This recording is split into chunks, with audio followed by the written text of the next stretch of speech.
Okay, are we going live, Stephanie? Yes, we are going live. Sinon, je sois avec toi. Non, ça me dérange. C'est toi qui change. Well, it says here we are still in the practice session, so I'm guessing you're waiting for 2 minutes, right? No. Okay, yeah. Yes, I'm waiting just 1 minute.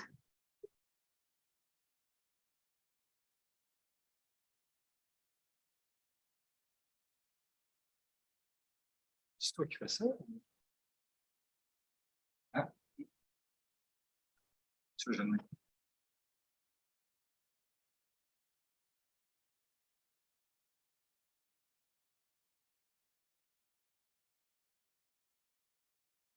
I'm live. Okay, No? now. Yeah, now we're live. Oh. Okay, now there. So start Okay, the- great. Wait. Yeah, we will start in a couple of minutes, people. Yeah. We already have 12 participants, including us. We will give it just a few more minutes. Yeah.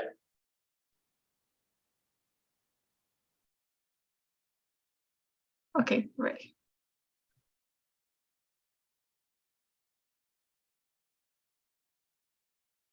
Already a Q&A session. You want to start from the end?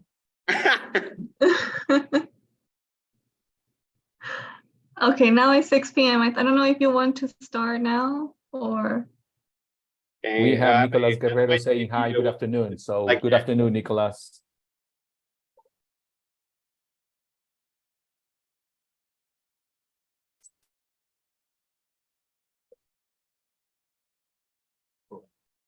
Oh, Nicolas Guerrero. Hi, Nicolas.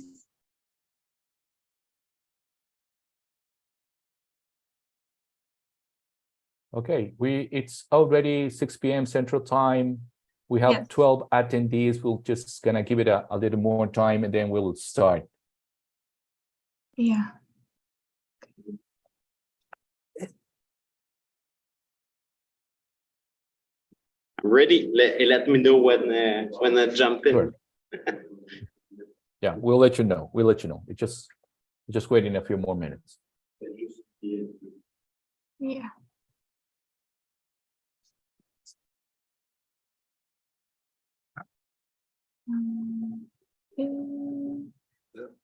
Clara a demandé, on va-tu être live sur YouTube? J'étais comme, on est déjà live sur YouTube. C'est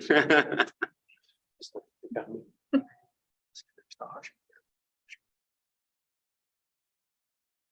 Well, I think we can start now and then the people will get Yeah, in. yeah, and we in, can start so- now. It's 6:01. Okay. Yeah, Okay, be great. punctual. Cool. Well, let's start that. Welcome all participants on that masterclass. It's from Squeeze. I want to present myself so we can go forward with the presentation of the team. Me, David, I'm the MOCAP supervisor here at Squeeze since almost 6 months there. I was before HOD for VAD and virtual production at Rodeo, and I've been 1 and 7 months at Mail Studio at Montreal, doing like the virtual production, like a stage for and before I was also solution architect at Epic Games, like for 3 years. So yeah, so that's kind of the glimpse of my participation on that. So I want to present my team. Yeah, so hello everyone. I'm Clément Curray. I'm the shoot manager at Squeeze Studio. My main job is to make sure that the shooting day is going well. And after that, I'm helping the technician MOCAP to making all the post-production stuff. Kevin? Hi guys, my name is Kevin. I'm the MOCAP technician, but today, as you can see, I'm suited with the MOCAP suit.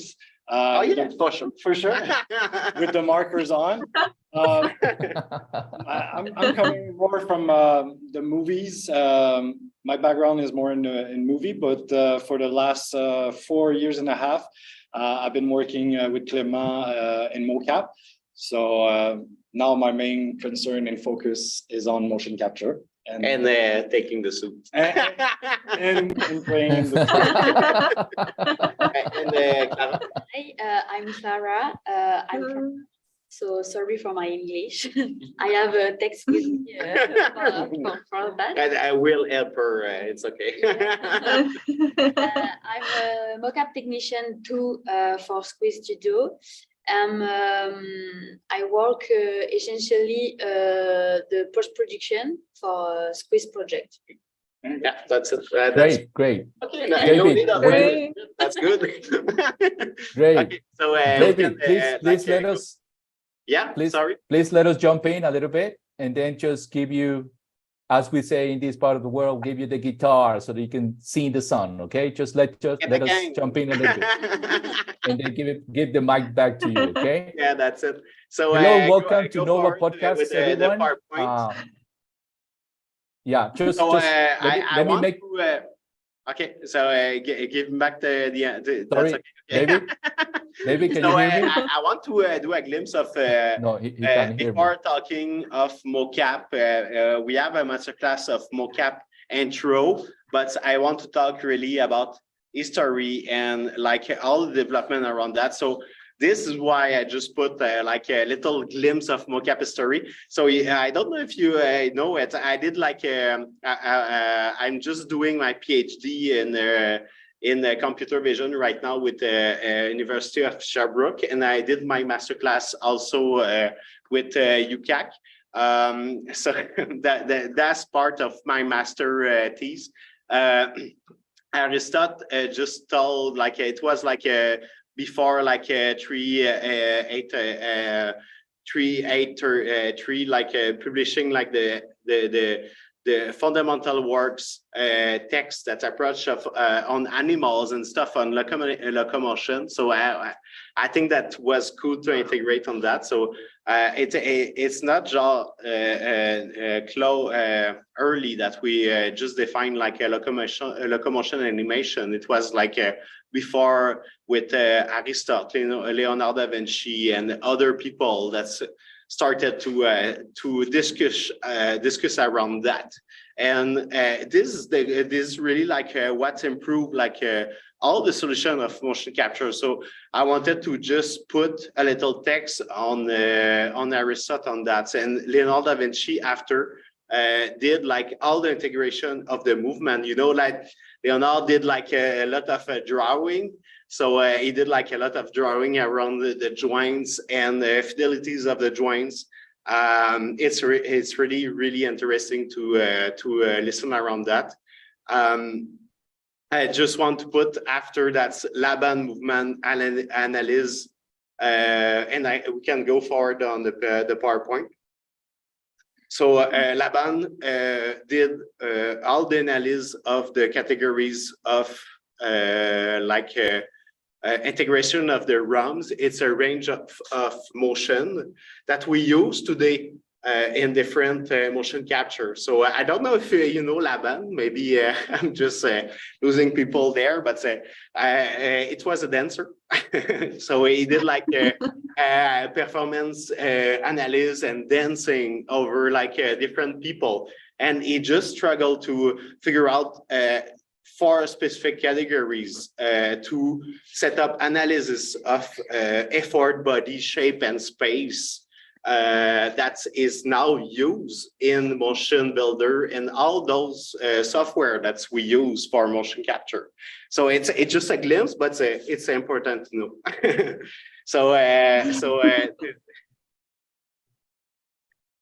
I just okay. I got the chat. Can you please give us a couple of minutes to make what in the chat?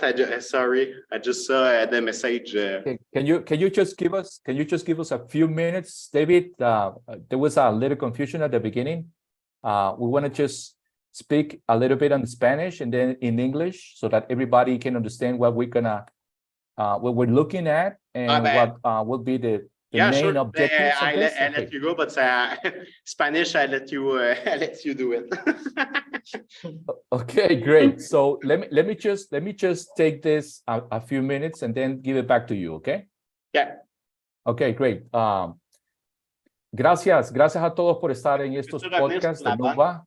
Nova trae este tipo de contenido para poder hacer lo posible de influir en los trabajos, los sueños y las carreras de todas las personas en Latinoamérica. En este momento tenemos a Squeeze Animation. Quien está hablando con ustedes es Víctor Ortiz de Nova. Tengo a Stephanie como nuestra directora de animación digital. Y quien tenía el micrófono antes que yo era David Hurtubise y está acompañado de Clément Curray, Kevin Desfossés y Clara Berland. En este momento vamos a hablar sobre temas específicos relacionados con motion capture. Motion capture es una técnica que tiene aplicaciones en medicina, en el área militar, en videojuegos. Tiene aplicaciones en CGI de personajes, en mercadeo sobre todo. Y todas estas cosas pueden tener un efecto muy positivo para estar actualizados. Y David nos va a hablar no solo sobre cómo trabajar con el traje, que Clement está utilizando el traje, sino que también nos va a hablar sobre cómo se produce y cómo funciona la industria del motion capture. Voy a decir esto ahora en inglés para las personas que lo quieren escuchar o que necesitan escucharlo en inglés y también para poder utilizar esto en nuestras redes sociales en el futuro. Así es que, de nuevo, muchas gracias por estar con nosotros. Ahora voy a cambiar un poco a inglés y luego le voy a dar la guitarra a nuestro amigo David. Hello and welcome to Nova Podcast, brought to all Latin American countries. I'm Victor Ortiz from Central America, and I'm here with Stephanie, which is our digital animation manager. This event is all about motion capture. Our guests will go over very important topics applied to real life projects. And we are sure that many of the things that you will witness today will be a pick of what's moving this part of the digital industry. In case you don't know, recording the movement of objects and people has many applications. Digital application related to medical, military, sports, video game, entertainment, marketing, CGI, digital characters, and many more. So it's a hot topic and will be explained by David Hurtubise, who is an experienced virtual production and MOCAP supervisor at Squeeze Animation, and his colleagues, Clément Curray, Kevin Desfossés, and Clara Berland. The masterclass will provide an in-depth breakdown of motion capture technology and will give you guys an overview of the industry. Some of the topics will be what is motion capture and how it works, how to set up and calibrate a motion capture suit. That would be amazing. How to work in a traditional and real-time pipeline, and how to process the post-process performance. So please, Stephanie, take the lead and introduce to David. Yeah, well, thank you very much to everybody who is joining us today in this masterclass. I'm happy that we now have Squeeze Animation. They say yes very eagerly, and I was so happy to have them now here with Nova. And we are very excited to learn more about this technique for digital recording, the movements of objects or people called motion capture. So David, please continue untitling all this story and all this wide experience that you and your team have now. That's perfect. I just see the participants like just joining, and I'm really happy with that. So we were about like talking about MOCAP history. I get a glimpse on that again. David Hurtubise, MOCAP supervisor at Squeeze. Since almost 6 months there, but I was before like 1 and 7 months at Mail Studio doing like a direction of technology for the almost like one of the fourth biggest virtual production walls that are here in Canada. And before I was also HOD at Rodeo, like doing the VAD and virtual production pipeline. That's a big integration also to talk about. And before I was also at Epic Games doing like almost 3 and 5 months, like as a solution architect at Epic Games doing a virtual production. I was part of the team that's got like the Emmy award, like the technical Emmy award on the virtual production stuff. Yeah.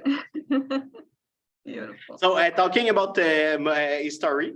So again, I was talking about like MOCAP history.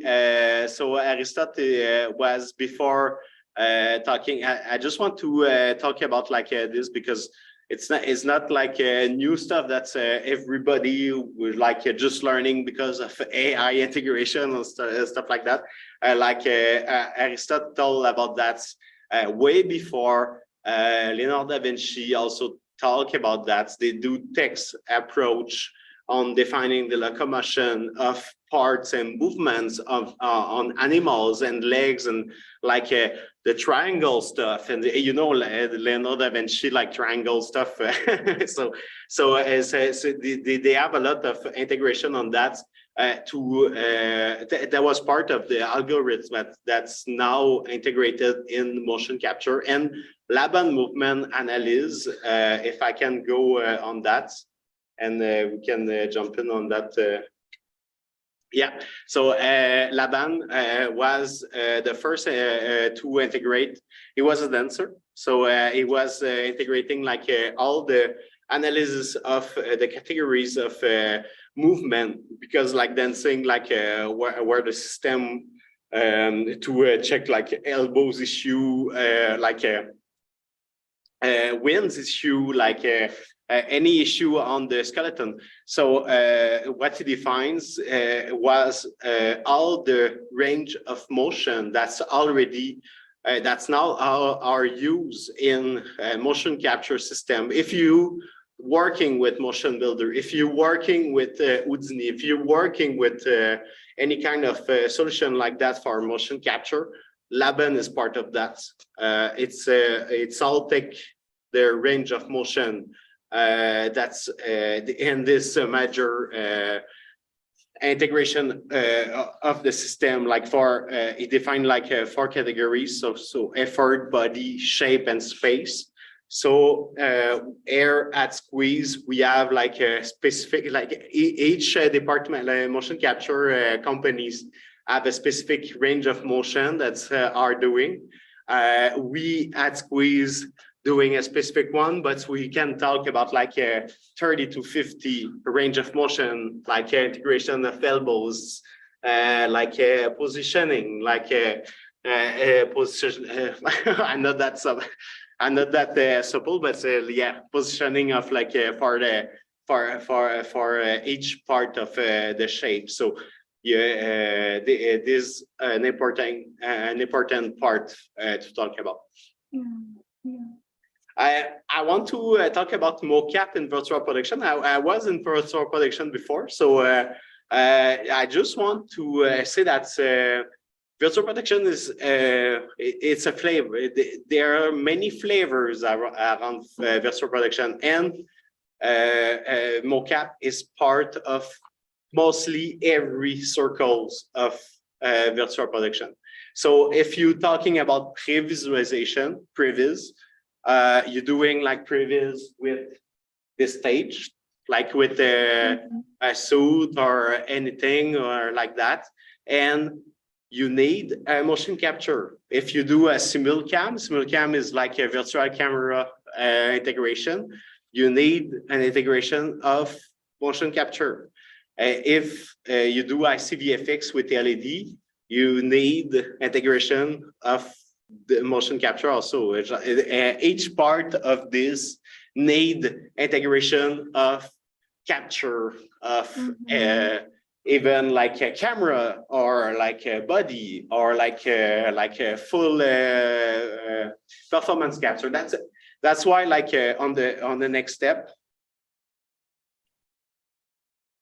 I want to talk about like there's definition around, we're talking about in this masterclass about motion capture, but let's say that motion capture is a part.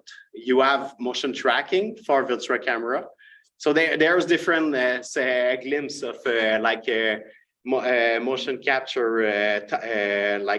words on that. So motion tracking is really for virtual camera. We use that for mails, for ICVFX, for camera setup, for simulcam, for integration, for anything like that. But this is really like mostly used with, we can use Vicon, we can use Moses, we can use Stipe on that different tracking solution. But we, at the end, motion tracking is only defining our props. Our props is a camera. So this is where like the definition of motion tracking is more defined here. So we have also, so in this masterclass, we'll talk more about motion capture. Motion capture is the body only. So I don't know if you understand that, but most of the people will say like, oh, we will do a motion capture, but it's not performance capture. Motion capture is body, like taking like Kevin here. This like is the with MOCAP body. with the suit and stuff, and we after that define the body capture directly with Vicon or Xsense, or let's say, but it's not performance capture. If we go forward, performance capture is a full body. Performance capture is when you have the headset also. So you have the headset with the performer, and you will do like with hands and capture of the face and capture of everything. And I just want to glimpse that because like we just we are part of Cinesite right now. So Imaginarium is one of our friends today. So it's just part of Cinesite good family. So Squeeze Cinesite are part of the same family. So I just wanted to push Andy Serkis Andy Serkis image there. I feel that's a cool image with the monkey and stuff. To demonstrate the full performance capture, it's a good image because you have the full body, the helmet, the gloves, and even props. Sometimes we had props or even extended arm that we can put on the performer, and then he can play a gorilla or he can play a quadruped, and you can do many things with that. So I go forward on the perfect. So I want to talk more about motion solution. But you know, there's a lot of motion solution. I think many of you, maybe on the participants, are already using iPhones, doing like a little integration with MetaHumans, with Unreal or something like that. We have everything there. We have like a Vicon. We have like how many cameras? Like we have 26 camera in our Vicon system. So we have cameras for Vicon, but we do have also Xsense two suits of Xsense. What I wanted to talk about, like a motion solution, you have inertial. Inertial, it's Xsense. Okay, you have like the performance. It's inferred from data, such sensor acceleration. So like no geospatial, but like a really location of sensor itself. Technology is it's really like working with accelerators. So this kind of stuff is really cool when you go outdoors. You don't want to go with this big studios right now, and it's pretty cool, but it can easily grow. The avatar will drift over time because it's like accelerators that's taking only the positioning from algorithms. That's like a real positioning from accelerotomates that we're talking about, and it just drift over time. So if you take too much time with that, you will have a big issue with the drift. And also another issue is that you won't be able to match the location. If Kevin want to jump in on a stairs or like on a table, let's say, he won't be able to do a multiple positioning of that with accelerators. Like it just won't work. So the physical space of the avatar location is not working that much with inertial system, but it's kind of cool for like just walking, going together, like doing stuff like YouTube videos, you know. Like David said, it's really good outside. We tried it, and for basic stuff, driving or walking or skateboarding, little stuff, it could be super cool because we can go outside without bringing our 26 camera, and we just go with a laptop and we walk. And so let's say just by example, we did a test with for driving, like a driving situation that we needed like a motion tracking for that. Xsense is perfect for that. So you can go out with a Vicon solution for like driving a car instead of like having a big props, doing like car props and blah blah blah, and just simulating that. But for this, it can be cool. Optical, we can go forward for this. This is our main system there. We are mainly passive. There's two. Optical is like I'm doing my PhD in the AI, so I do like we as human, we do have like two eyes. We are not monoscopic, we are stereoscopic, so we need like most of optical sensors to keep and be aware of the situation of the performance there. And this is another part, like I think that's hybridization of those system and AI will be the future, but okay. Just talking about passive optical markers. Passive is really what Kevin have on his suit. This is really like the reflective, like little trackers that you see. It's only like a reflective, like reflector tape. Yeah, that's it. So this is passive. Passive, I think that's mostly like all the studio that are doing motion capture are using passive. We have active. Active is this kind of stuff. You see abstract, blah blah. Active, you have like you have an active from it's an IP from the hardware itself. That's it's used with PUT, and we just define like the IP and just make sure that it's LED signals at the end. That's defined like a specific positioning on the world, but even it's more used for like let's say LBE, like location-based entertainment, stuff like that. So it's not used for motion capture itself, and it's promising. It's very interesting. We use it a lot for virtual production and motion tracking for camera, but no for body. And the thing that David said too, like the main difference is the one from Vicon, this one is way more precise.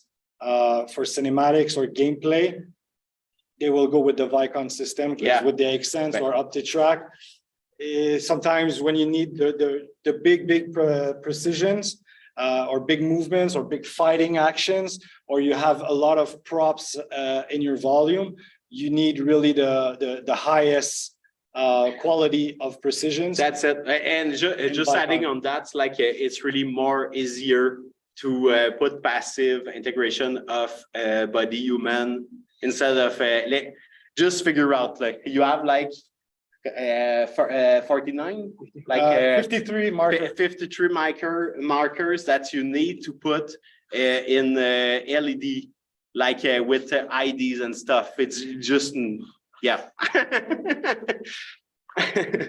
So next step, yeah. So if we go over like other solution, I can go like beyond like yeah, there's geospatial like data, that's information, taking like iPads, taking like iPhones, stuff like that. I just don't want to put that. It's cool for maybe in the games, but we can just go working with that. So it's just if we take like Optitrack or Vicon, it's 0.08 millimeters of errors that you can take. And if you go on geospatial tracking, it's about 2 centimeters of spatial errors that you can take. So the gap is big. So you see the information that's really like different from that. So it's okay if you want to do like in the game with like your iPhone, like this girl like that. But if you want to do a really 3A games, that's not a point. It's not comparable. So that's what would you suggest, David? What would you suggest for someone that wants to try it and doesn't want to spend too much money at the beginning? What would you say? I will say that there's many solutions on the market that's you can go to with MOCAP, Optitrack, Vicon, like Stipe. I will go with a figure out solution that's going like more on optical positioning than, and you have like a lot of solution on that. There's different even yeah. So I would go more on this kind of stuff instead of going to geospatial data, because it's not really there, and you really have a big mess of like a data error on that. So I will go, and if you want to have like a price on that, like let's say Xsense is 15K, Rococo to 3K. If you like for sure like a big system like that, but it's venting more. To start, if you don't going into the production of projects, to start, I would go with the Xsense, because the result that we had in testing it are pretty good for someone who's starting and want to learn the process. I would go with the Xsense, because you can get the first level of Xsense around, like you said, the biggest Xsense, it's 13 or 15K, but you have the first one was like 5K. So it's a good second solution. But for us here with Vicon, we have 26 camera and only one is between 16 to 20K, one camera. Wow, that's a lot of money. And we have 26, and I'm not saying we're a small studio, but we're a medium studio. Like big studio have 46, 50 cameras. So if you do 50 camera times 20K, $20,000, you can have a little image or a little Okay, taste. so you guys, Clement, you guys have more or less within $500,000 and $1 million invested in that studio. There you go. But you are suggesting that if you want to go to Xsense, you can find something in the market within the range of $5,000, and then you can start your way. You can start working and know the process and start shooting mocap with something at around 5K. But if you want the real deal, like you said, it's going to cost you probably $500,000. Okay, got it. Please go on. Thank you. Going forward with So MOCAP in real time. So when I was at Epic Games, I did like also integration of working with people really really talented people that's working with Fortnite and Epic Games. I just want to put a little YouTube watch video on that.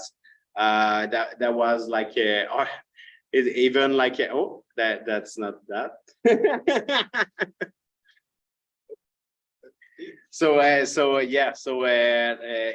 In 2019 we're already discussed about the pipeline on the virtual production and motion capture, and this was a part of a CRAF project, and you can check this video I did like with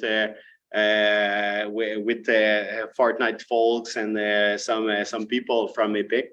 That was the integration of the pipeline. I just wanted to just jump in on it. I just don't want it. I think it's a 20 minutes video, so I don't want to push that too much. Yeah. So that's kind of the little project that we did like for Fortnite, like integration of the production and VCAM and stuff. That was interesting. What I want to push after, we can go forward with the next. So it's a little glimpse of the pipeline. Maybe I will just just lose a lot of people there, but this is what motion capture pipeline is looking like. We do have motion capture directly, and I can go forward with the don't see my hand, but MOCAP depth, like you see, like the rigging calibration, capture and stuff. It's part of a pipeline that's from Clément. And after that, you have like a post-process, MOCAP depth, all the post-processings are also integration of our pipeline. So I just wanted to put that for letting you know that it's not just, I see a lot of videos like in YouTube or stuff like that, that's taking Xsense, taking like iPhone, blah, blah, genre straight forward to Unreal, and everything is going good, and you have all your cool stuff there. If you're working on a real company pipeline, this is more like that. So you have like more integration of you have the solving, you have we taking the ROMs at the beginning, we taking after that the solving of the character. We need to characterize the performer with the IK, and we need also to do motion edit on that. So it's just like little glimpse of the pipeline. If you want to have more look, let me. Yeah, it looks kind of simple, huh? Oh, it's good, totally. Yeah, but that's right. Like it's not just straightforward forward from Xsense to Unreal. That's not even a solution. Like you need to focus on development, on like the solving, calibrating, auto labeling, like retargeting, David, all those stuff. Yeah, David, just one question. I imagine that your table is full of projects, and time is something that you don't have, or maybe your team doesn't have. But do you know any consulting services for someone that wants to start something in Latin America that might explain them what we do work means? already with it's not America, but so we do work already with MOCAP, Apple MOCAP. Okay, what's the company? Yeah, it's Apple Art. They're in India. Yeah, so we do work already, but it's that's why like we figure out that it's interesting to talk about that for Latin America, because we don't have that much of solvers or like third-party players that we could play with them. So I think that's something that's missing there. So yeah. Yeah, for sure. Might be a lot of opportunities. Yeah. And a lot of applications in different industries. Yeah, sure. Yeah. Of course. Yeah. Okay, next. Okay, I just finished on that. After that, I talk too much. I will push my next session to my colleagues there that are able to talk more about that. What I want to just present there is our latest work on the Clash of Clans. Maybe you work, are you playing on this game? It's on the phone, so it's a game phone game. So I don't know if you know that.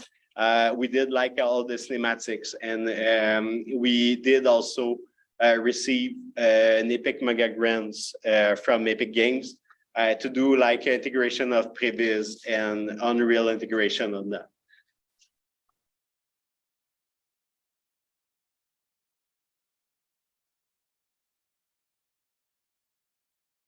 Yeah, that's it. And that was you. Yeah, yeah, that was me. Thank you, David. Oh, wow. But usually we're not.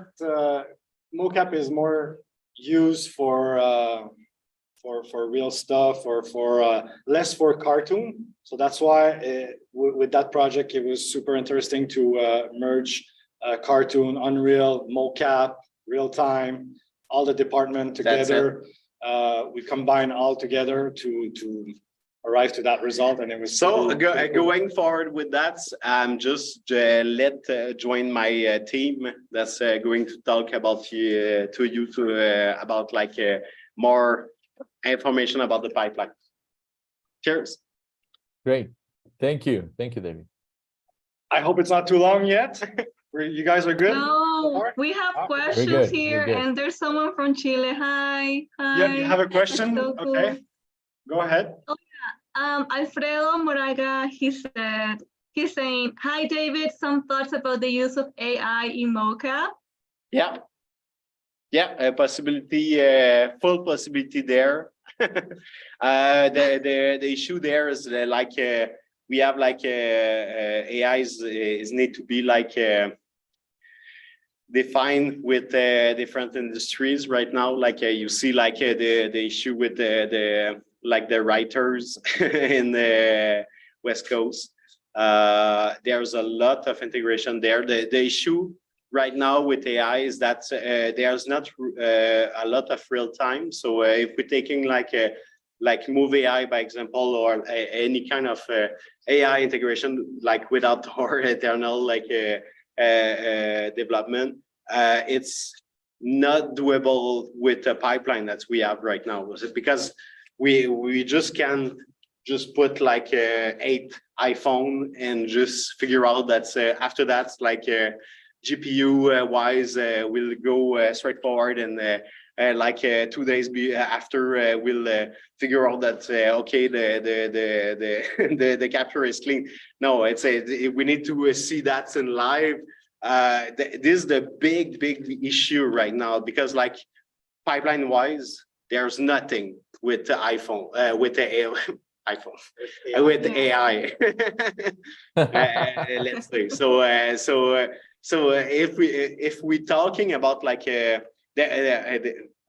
even like before like some years, there won't be like 3A games that will be done with AI with those solutions. The potential is there, and here at Squeeze we tried it already with some animator, and even them, they're super experienced. They're 20 years more, and they're gonna tell you, yes, it's getting there, but they still need to go through it. You know, it's not ready yet. Maybe in a couple months, couple years, probably, but they still need to put their touch at the end of the work before having a final result. Yeah. So a lot of potential, but it's not there yet. You will not have the precision and the final result as a real animator. Yeah. So is that responding to the question? Yeah, of course. Yeah. Okay. Sure. Oh, yeah, one more question, David, and then you can leave it to Clara. It says, hello, Sofia from Mexico. Hi, Sofia. My question is, Sofia. what would you think is the next step for motion capture evolution? Evolution is really virtual production. Like what I said, don't forget that it's the circle of virtual production. The virtual production is there. MOCAP is there. So don't forget that MOCAP will be used on every kind of setup. So if you want to have like an update on like a future of virtual production, I've been there from like Epic to Squeeze, like on different companies, and even it's always like motion capture. It's maybe not motion capture, it's maybe not motion performance capture, it's maybe motion tracking, but at the end, it's always like tracking. So yeah. Okay, great. Great. Okay. Yeah, I think we could, well, yeah. Okay, I think go forward. Mickey, we can do it with another one. Yeah. Good.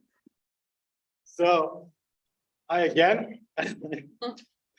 So I will be with my colleague right now to explain a little bit the intro of motion capture, because me and Clara are technician, and like I said, I'm taking care more of the shooting side, and she's taking care more of the production side.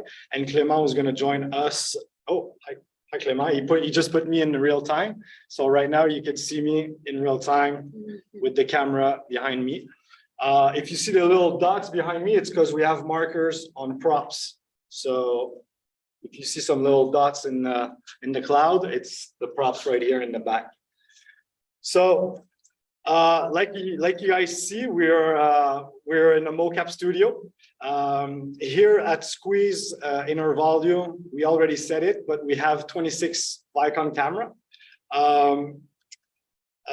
Right now, we're gonna try to make a little step of what is a typical shooting day with us, a MOCAP shooting day.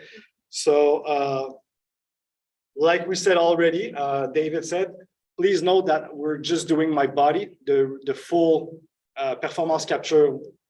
Normally you have a full mask, the body and the fingers as well. And like I said previously, some props or anything that can have a markers on. So with the body, the first thing first, when we arrive, me, Clément, and Clara, we need to get the volume ready. So to get the volume ready, we're doing sorry for that. We're doing a calibration that we call for the camera with the little instrument that we call the one. Sorry, it's coming.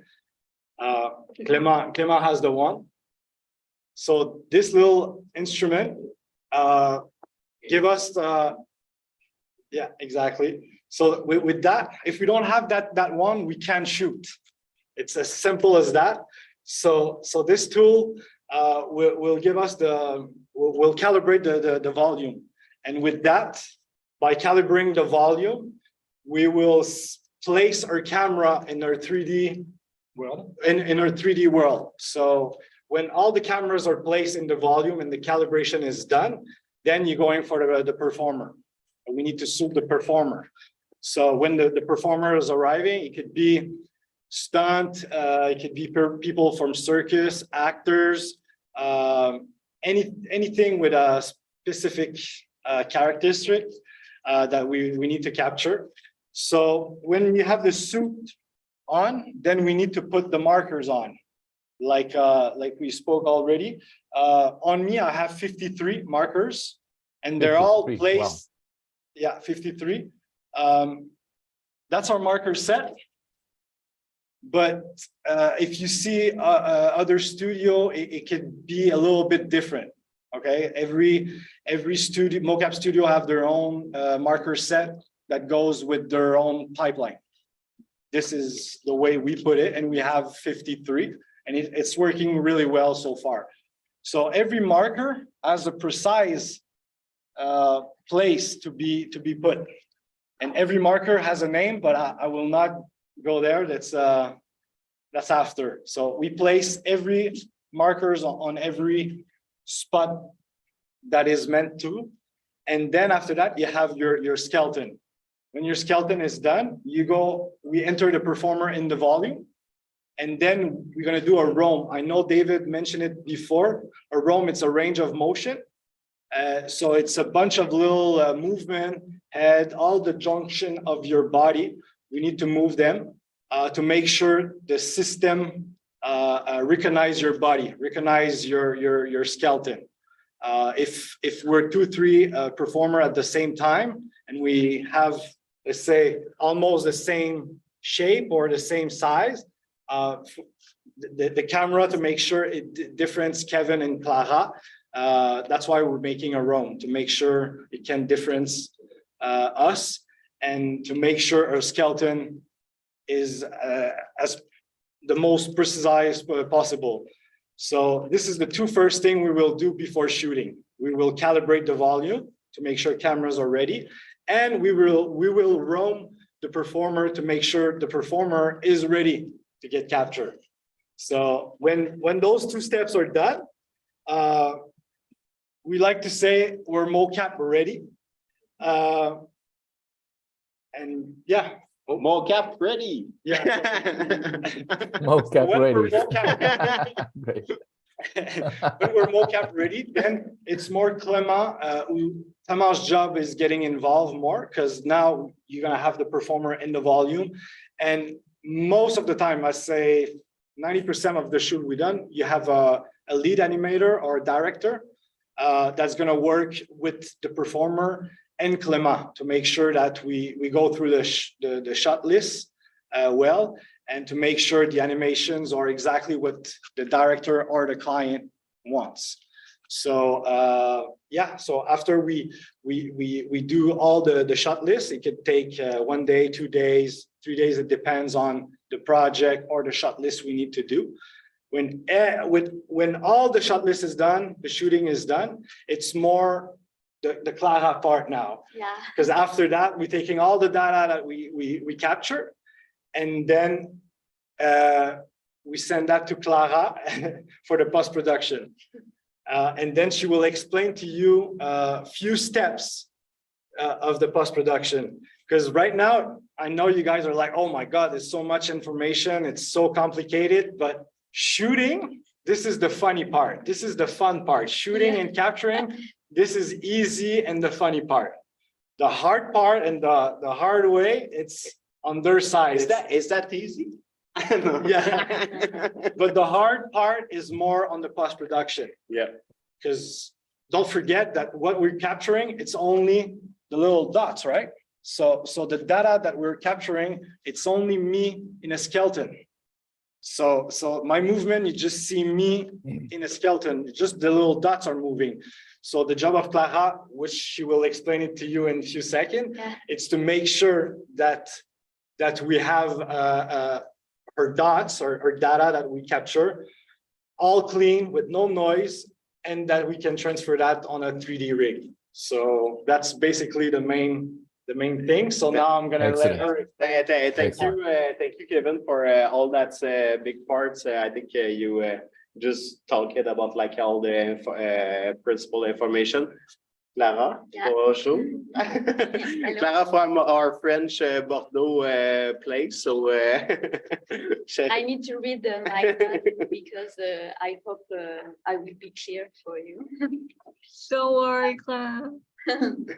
So before talking about the post-production, we need to validate several steps during the pre-production, such as the client's rig and the shot list.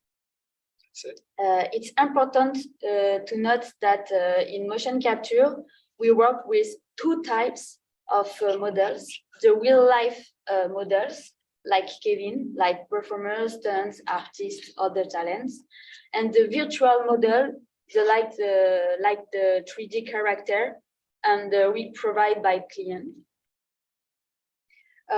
So first and foremost, we will ensure that the bones hierarchy of their rig, which refer to virtual model, aligns with our pipeline mocap. We simplify their character by formatting it, making only the base skeleton visible, and of course, without destroying the client original hierarchy. It's very important. Yeah. So just talking about that, like the really important information there is that like we always have two kind of purpose. We have like maybe the client and maybe internal rigs. The client must have like a specific rigs with control rigs. The control rigs, we don't in motion capture. We don't work with control rigs. No. So it's we just working with skeleton and data from joints and skeletons. So we just minimize all that to be sure that we after that so on different like software like motion capture, motion builder, we're able to work with the skeleton rigs on that. So yeah, it's it's not complicated, but complicated. We need to minimize the rigs for motion capture. It's crucial for our motion capture needs to have a well-organized hierarchy. So next, we review their animation lists and analyze their equipment, environment, or props requirements, and we prepare this in advance for the shoot day. Now, we can move on to post-production, my part. The funny part, the fun part. The funny part. Our first step, the skeleton setup, is essential for the subsequent procedure. Based on the marker sets of each performer, like Kevin, the real-life models, we will create a bone hierarchy for them and adjust their proportion to ensure that the software can identify them accurately. That's it. After this step, we will processing of the shot capture throughout the day. So we'll do the shooting after that. Yes. Our first operation will be labeling. This name, labeling. So labeling, just a little point on that. You see like blue parts or like little missing parts on the dots. We just figure out like on specific point, positioning on the animation. We need to redo the parts and just tell back the capture that's okay. Yeah, it's an elbow right now, like for like this specific positioning of the animation, or yes, it's like at 30 seconds, it's like it's not a missing joint or like a unlabeled marker. It's a specific joint that you need to specify. So this is the important part. Call it labeling that we need to figure out. Because what's happening during a shooting is, let's say me and David are doing an action scene or we're fighting. Most of the time, you're gonna lose markers. Okay, so when you lose the markers, you don't stop shooting or we don't stop fighting or doing the actions are we doing. But in post-production, Clara or Clément, they need to recreate that and they need to fill up the holes, like we said, or sometimes there's noise. Let's say I'm hiding behind something. Half of the camera will not see my markers. So in post-production, she will have to go and fill up the holes. And that's why, like I talked, like say Xsense, even Xsense pipeline or like inertial pipeline, they don't have like this steps on the pipeline. So if you want to go through with Xsense, there will be like a straight to Unreal or maybe straight to Motion Builder. But like if you having like a breaking of like your feet or like elbow or something, you won't be able to correct that. So this is where like optical pipeline is way more efficient on motion capture. Yeah. So Clara will be using the software provided by the XN equipment, or will she use a MOCAP software? She will use the Vicon system, which is yes, it's just different for the post production. For the shoot live it's the software Vicon Live, and for me it's Vicon Post. It's the Vicon same Plus, family. okay. Yeah. Yeah, with But- Shogun, I don't know if you know or that this. For the first operation, for the first operation for the post-production, because after all the operation, I need to go to a motion builder for Okay. targeting and Okay. cleaning animation. So if someone is starting to make a small project and buys $5,000 equipment, Yeah. they will need to buy the software, of course, but that software will also be useful if that person increases the investment with different techniques and different equipment. Will he use the same software? No. If he starts with the 5K equipment, which is the Xsense, it's coming with their own software and their own No, but post-production. talking more about this software. The Vicon software. Like if you're using the Vicon software, for sure, like you need to. It's coming from with you buying Vicons, and you need to buy like the software. But at the end, like mostly like all even up to track. Companies that using Abstract, Abstract is another optical solution. They are using Shogun to do the cleaning. So Shogun is really a software that you can buy apart and test on your side. And here we talk the big points of our pipeline. But not in a we don't go deep into our pipeline, but if it's just to respond to your question, the $5,000 suit, like she said, you cannot go in post-production and, like David and Clara explained, go and play with the bones or go and play with the dots. You cannot do that. It's the software comes in with the suit, and the post-production, it's way different. The pipeline is way different, and the result is way different as well. So Okay, got it. Okay. the software too. So that's the big difference. I just waited. Like I let you do your stuff. The labeling, like my colleagues said it. Yes, which involve identifying all the marker place shown in the presented example, and connecting them.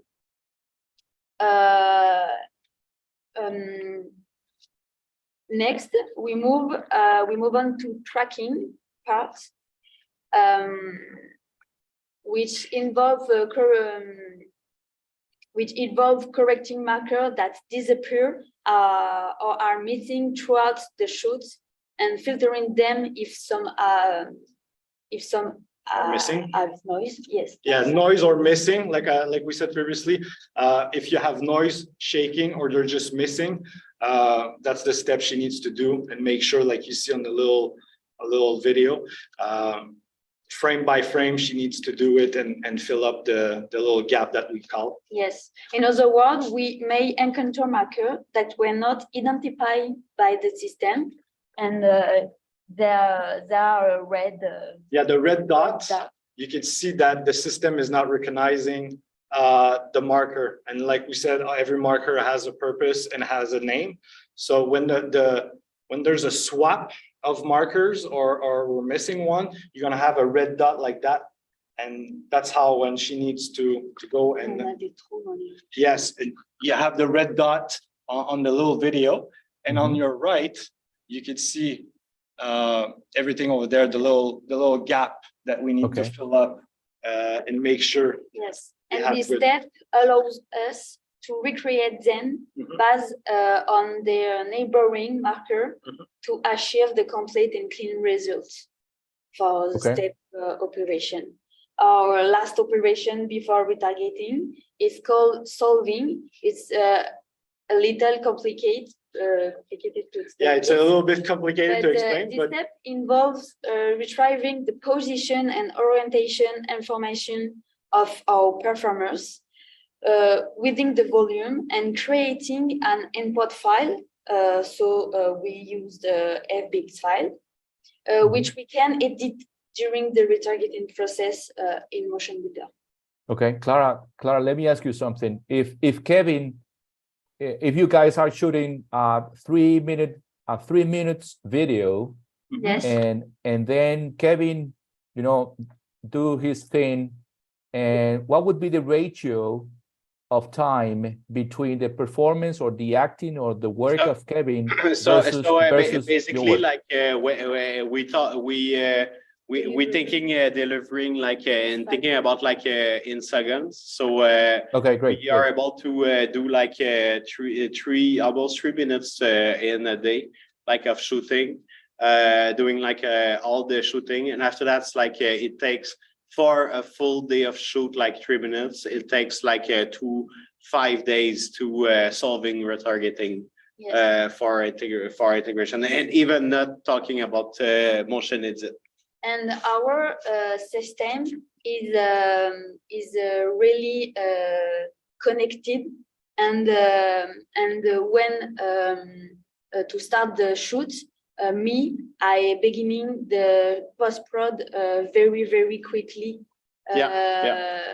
Basically, So- she does the post-production while we start shooting. That's it. So that's why we have like Clément there. He's kind of like he don't want to show itself, but yeah, he is working like mostly as a shoot manager.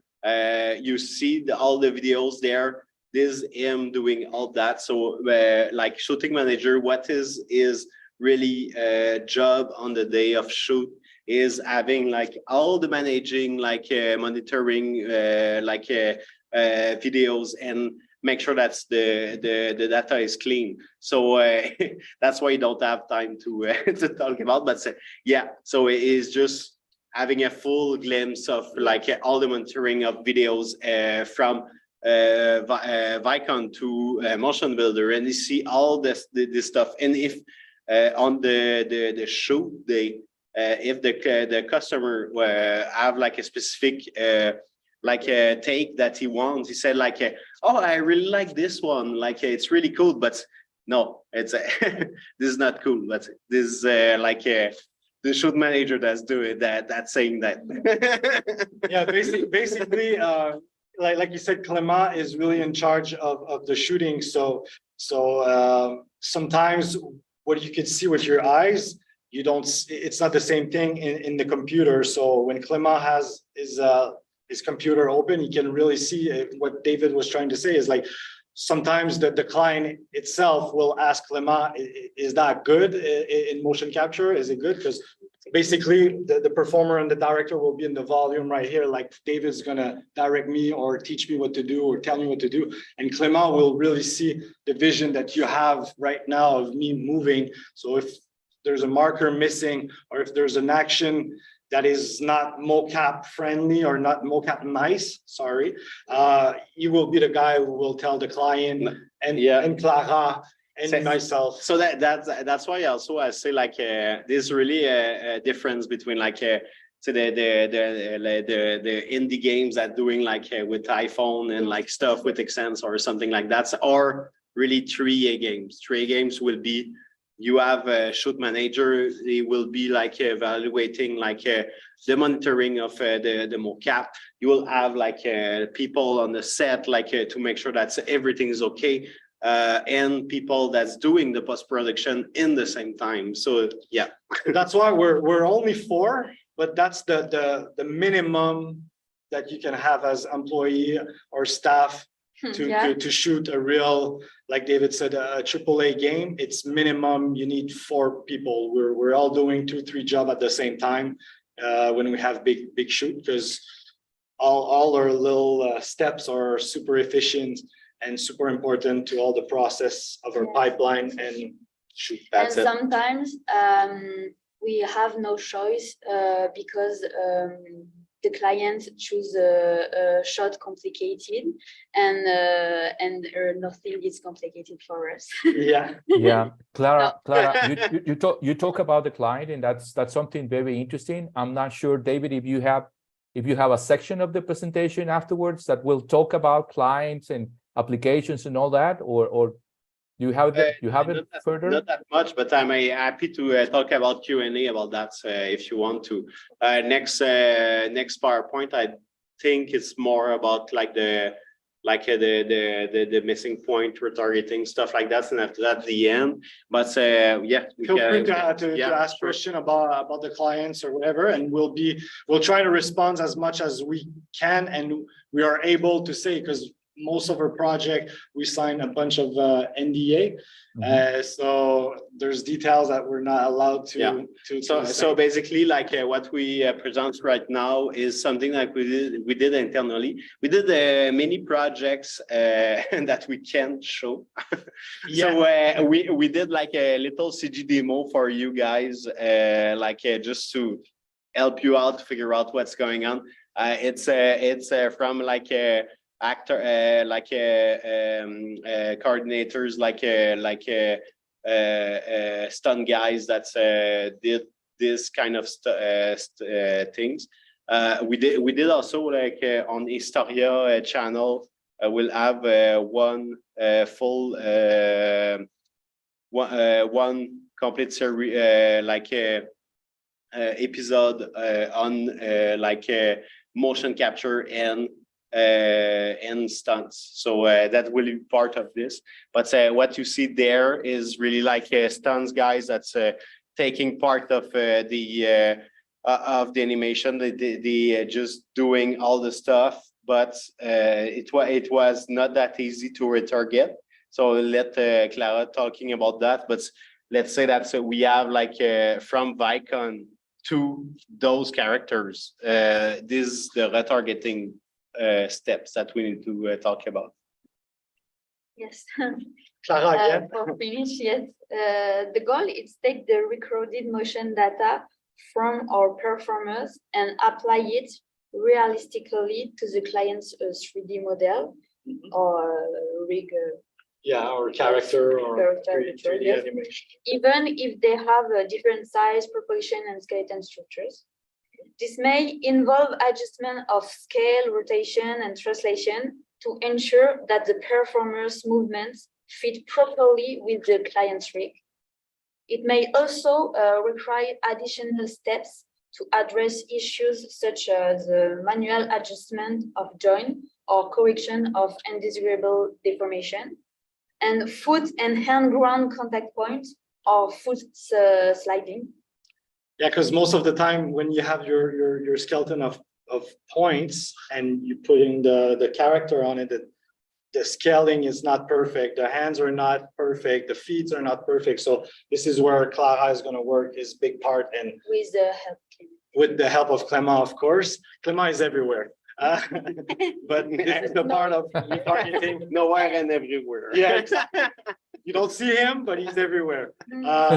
That's the part where we're gonna take the data and match it, and sometimes it's not perfectly. So that's where it's super important for Clara to do the retargeting. Sometimes when it's me performing, I will not have the same size, proportions, or the same way to walk of the big character or small character. Because before to delivery for the our clients, yes, our ultimate goal is to achieve the smooth and realistic animation. Yes, exactly. So their main goal is to have the smoothest and the cleanest. And the details, it's very yes. Our bread and butter is really to have the best data and the most precise data possible. For that, it's going to be easier for the 3D animation to do their work after. When the precision of MOCAP is super accurate, it's easier for the 3D animator to complete their work, because MOCAP is just how can I say that, a parallel to other department, right? It's not a final product. MOCAP is not a final product. It's a tool. Kevin, if I may ask, we understand that you guys are you have NDAs with your clients, and there's information and things and specific information that you cannot talk about in this presentation. But what we would like to share with the audience in Latin America is where is this heading? Because I can see entertainment, I can see movie production in the screen, but what is the MOCAP heading? Is it heading towards that one, that industry, or is it heading towards commercial application? What your take on that? All these answers. Like we said for the last hour, if you have a small budget and you just want to do some TikTok or YouTube video, you have the XN Suits.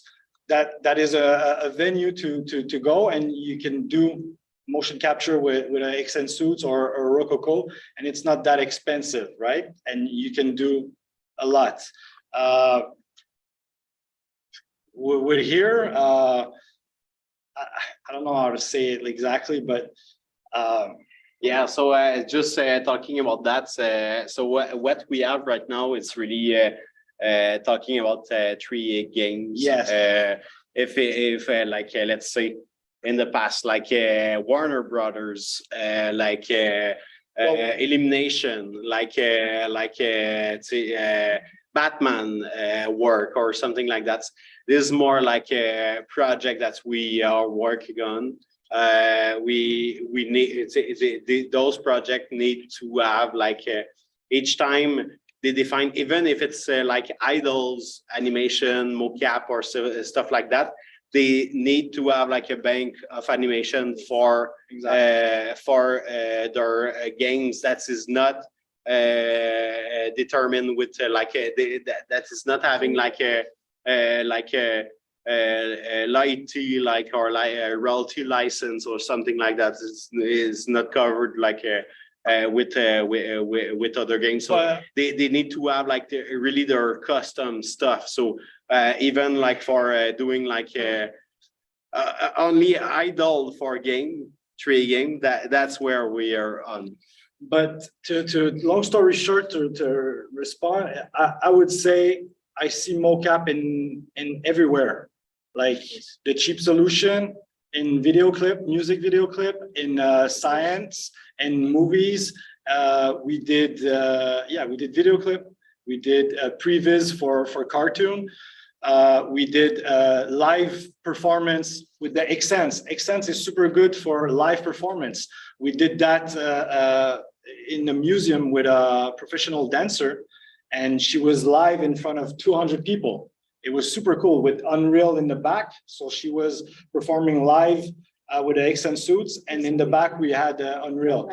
So to respond to your question, I would say I see mocap everywhere, in every aspect that you have a 3D animation character. Yeah, I see it. So, and like me and David are more from the movie world, and it's going there.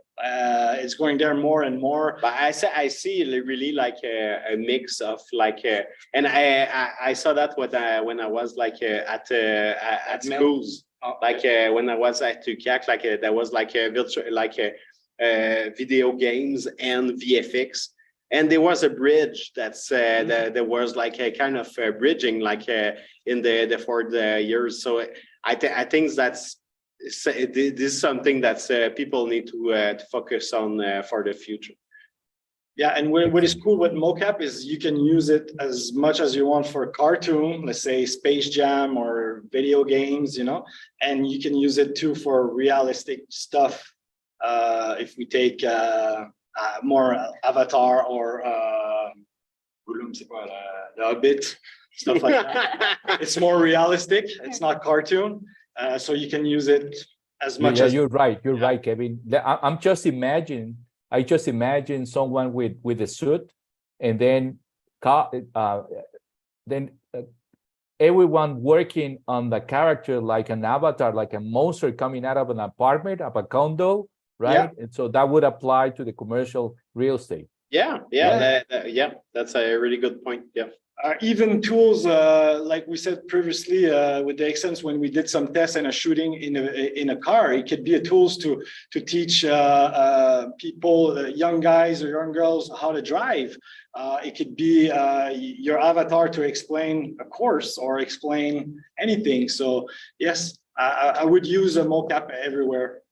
Great, excellent. Nice answer. Nice answer. Thank you. I like it. Yes. So I'm not talking so much, but thank you for my colleagues to complete my part. Yes, and my part is.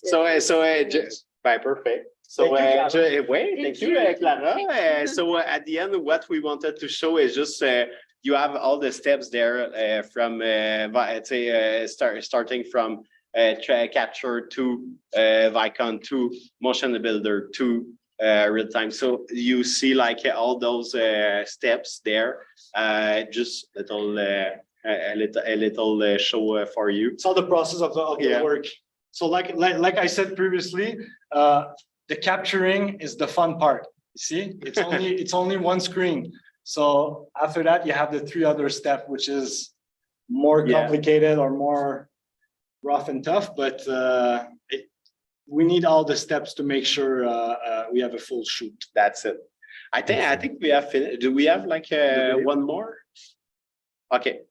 We have one more. Okay. We wanted to show like this the CG demo that we wanted to show. So we did that like internally for demo purpose, you and other people. So it's the same animation that you saw previously in Motion Builder. So this is the final the final product, the final rendu. Wow. Yeah. That's amazing, man. Great. Yeah. So that's gonna play it 2-3 times like that. You guys can see all the details, the layout. That's it. So you guys did that. You guys did that, right? Yeah. Yes. Great. Excellent. And how many minutes did you produce? I mean, the whole movie, or how many minutes? For that project? All that. Like, it was half a day of shoot, and it was just for us to. It's just because we can show Batman or like Warner Bros. Or other stuff that we did, so we just took internal demo to show you up. It's just a little internal demo to show our clients or what we've done. But Transformer, it's coming out tomorrow everywhere in the world. So we're allowed to say it that we worked on it and we did the motion capture for Transformer. And Gotham's Night too, we worked for 4 years. Mortal Kombat also. Yeah, Mortal Kombat. But Gotham's Night with Warner, we worked 4 years every month shooting data with them. That was a good experience. Great. To shoot for Warner. Yeah. And this is the final picture. If you can see that. That's finished well. That was a dancing project for Moment Factory. And actually, he's a famous dancer here in Canada. Ouais, it's Nicolas Chambaud. Yeah, he won So You Think You Can Dance. So he's a pretty good dancer. Coming back to Laban. Yeah. And what he was recreating is the watch, like the time zone. So he was recreating a clock, and with his movement, it was the time was moving. And then they took that animation and they put that on a 3D character, and they pitched that on their headquarters in Houston or Dallas. No, that was Dallas. Dallas Moment Factory headquarters. They pitched that on the wall. So that's another project that we've done before. So like we said before, we touch everything: movies, video games, music video, 3D art project, science, medical. Lot of fire Randy. ND project. So that's where I think MOCAP can be used in a lot of aspects and a lot of different projects. So I think it's kind of the end of our presentation on our side. So maybe there's some questions or something like that. But Stephanie, do you have some questions? I think Stephanie's frozen. Hi, Steph. Steffi. Oh, she's back. Okay. I see like eye glimpse. Yeah, but eyes moving. Okay, we have Nikhil Kamkolkar. He said, would be amazing to go through the pipeline in a conceptual way at least, but I think it's not going to be that easy, huh, David? Because you need to bring back the spider web and then explain the whole thing. Oh, okay, you want to go back to the pipeline. I'm really happy to let's say that I'm really happy to talk more about that internally. But yeah, it's, if we want to go through that, do we have like another hours? Yeah. Okay. This is Luis Sandoval. He says, my name is Luis. My question is, what is the biggest weakness or flaw of MOCAP? Weakness or flaw? For floor, you mean No, floor? flaw, like a weakness. Floor like like floor. This. No, the no, floor. no, a flaw, like a weakness, a problem. Flavor. No, a problem that you have. What's the weakness that Okay, yeah. the weak side of MOCAP? Sometimes the real time, like you see me on the bottom of the computer. Yeah. The real time. So when you have the clients with the character, the director, sometimes the real time, and it's not because we're not good or we didn't do our job, the real time will not be super accurate. I don't know if you guys see, but there's little flick or red dots on me. That's some real-time mistake. So if you have that, and let's say my arm is like that, and technically it was supposed to be like correctly, it's some big problems that you don't want to have when you have the main actors or main stunts or the big director. Yeah. You don't want to have that. Or typically the system, not Vicon, but our system shut down. It happened maybe like once in 4 or 5 years. And you see like just talking like that, you see like the hands, what is doing. Like on the joint positioning, like there's a lot of issue that can happen on different and optical maybe genre just lose to talk about that, but optical is all about like capture with the view of the cameras. So if there's like a occlusion on the trackers, you will lose also a lot of. See my hands, how bad it is, just because he was hiding the markers. So sometimes we can have a problem like that the real time is not doing well. So the clients always like to see what they're shooting. So they like when Clément and us have a real time on point. Okay, got it. That would be a little problems that gonna make us a little stress. Okay, it's part of the work. So Nicolas Guerrero says, so you need to read the room in real time, but you cannot measure the room in advance and then locate the subject to trace the specialty within the measured space. We can do it, but the problematic is that like it's a optical calibration. So if we do the calibration and the measurement before, like let's say 1 week before, even a little small of winding or like moving on the cameras will remove. It's really precise. It's like millimeter, 0.8 millimeters of error. So if you have like a little glimpse of error on the cameras, that's why each morning we need to calibrate and make sure that the measurement is done. Yeah. Because if you do it like 1 week before, it won't mean that it will be okay for like the next week. And the first rule in a MOCAP studio, the first rule, every big studio will tell you, some has sign in front of their door, don't touch the camera and the truss. That's the first rule in MOCAP. Actors will tell you, stunts will tell you, directors, everyone will tell you, don't touch the truss. Because if you touch the truss, it will decalibrate the camera. If the camera is decalibrate, like I explained to you, it's the first thing we do in the morning, it's calibrate your system. So if you decalibrate our system, we need to redoing it, and it takes like 20 to half an hour. So you don't want to be the guy or the girl who's touching the pole or the camera. Yeah, exactly. Everybody will be putting their eyes on you. Precise, but everything is super precise, and every step are super important with that technology. That's kind of ironical, but it's really as precise it is, as complicated it is to be maintained. Which it's the opposite with the accents. The accent, you just put the accents with the the sensor in it, and we start the computer with the program, and you don't need nothing else. We press a button and it's recording.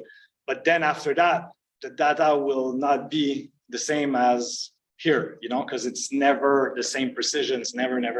You can have fun, you can do a lot of cool stuff, but you will never have the millimeter precisions. Okay, we have two more questions. Alfredo Moraga says, do you recommend the use of the full set of tracking, like the body, hands and face at the same time, or it's better to make some captures individually? Want to go on that? If you have the right equipment, and the right programs, it should be fine to do the full performance capture. But with the hands, when you do like really the issue there is like when you do like a combat or something like that, like let's say like you have two people doing like a full performance capture, fighting and stuff, you will have like the helmet moving on like that, and this is where like sometimes it's better to do like a record like on the side. If I have a helmet like that, we cannot fight together. Yeah, you know, so we'll capture only my body. Pow. And this is pretty expensive, guys. So you don't want to receive a prop or receive a shot from David here. So what we're going to do, we're going to split it, like he said, by two, just capturing the body first, and then either way, the same actor, performer, or different actor can come and do the facial, and we blend together, and you have the full performance. Okay, great. If Last it's possible, question we'll do both, but if it's not possible due to actions or constraint, we will split it. Okay, great. Last question, we have Nikhil Kolkar. Why were there markers on the green screen in that video where that single actor was spinning his stick? Oh, good question. But the green screen was not involved at all into our MOCAP volume or system. It's just that we were in another studio before we were here, and they had a green screen in the background for another project. But let's say that's it's a good question. you don't need green screen when you do motion capture. Even like it's more like a extended reality, like let's say you will have like a body that you want to do chroma key behind or something like that. But if you do like just keying off the motion capture, you don't need green screen at all. Okay, I'm gonna read the last question. We have a couple more, but I'm gonna read the last question just to cap it at 7:30 Eastern Central Time. Okay. It says, hello, I have a question. Are outdated equipment a concern in the MOCAP field? Example, the cameras getting old and the usage of AI technology getting better, potentially changing current MOCAP pipelines? Yeah, as I said, like there was the little glimpse I talked about that. I don't think like it's not going older. Like human eyes. Do you remove your eyes from humans? I don't think so. So AI, what it needs image. What it needs from image is need like cameras. So hybridation of that, future, but not removing of Vicon. Okay. Well, guys, I think, and thank you to Fernanda. She's saying thank you to the whole team. But finally, it's been a real pleasure. It's been a real pleasure, Kevin, David, Clara, Clément. Thank you for this. Hey, Clément, come here. I just want to say Clément like a little hello because he's always behind on the screen. So thank you, Clément. Thank you so much, this. guys. Yeah, it's everywhere. Now we can see him. He's everywhere. Okay, great. Great. Okay, so thank you, guys. Thank you, Clara. Thank you, David and Kevin and Clément. Pleasure. Take care. Bye-bye, boys. Cheers. Bye-bye, guys.